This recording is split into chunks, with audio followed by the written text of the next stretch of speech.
Supreme court ने किराएदारी का हतमी उसूल तय कर दिया। अदालत ने फैसला दिया है कि मालिक के इंतकाल के बाद कानूनी वारिस आज खुद मालिक बन जाते हैं। नया किरायानामा ज़रूरी नहीं, मुतवफ़ी के नाम पर किराया जमा कराना कानूनी अदायगी नहीं। मज़ीद जानेंगे डॉन न्यूज़ के नुमाइंदे उमर बर्नीस। उमर, बताइए। जी बिल्कुल, सुप्रीम कोर्ट ने किराएदारी से मुतल्लिक एक हतमी असूल तय करते हुए करार दिया है कि मालिक के इंतकाल के बाद कानूनी वर्सा जो है वो खुद मालिक बन जाते हैं और नए किरायानामे की जरूरत नहीं होती। अदालत के मुताबिक मुतवफ़ी के नाम पर किराया जमा कराना कानूनी अदायगी तस्वुर नहीं होगा। सुप्रीम कोर्ट ने इस बुनियाद पर सिंध हाई कोर्ट का किराएदारों की बेदखली का फैसला जो है उसको दुरुस्त करार दे दिया।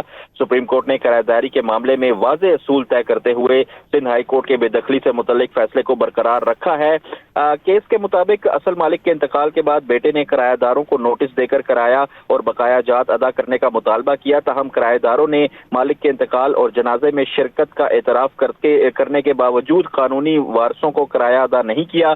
नोटिस के बावजूद किरायादार मुतवफ़ी मालिक के नाम पर अदालत में किराया जमा करवाते रहे।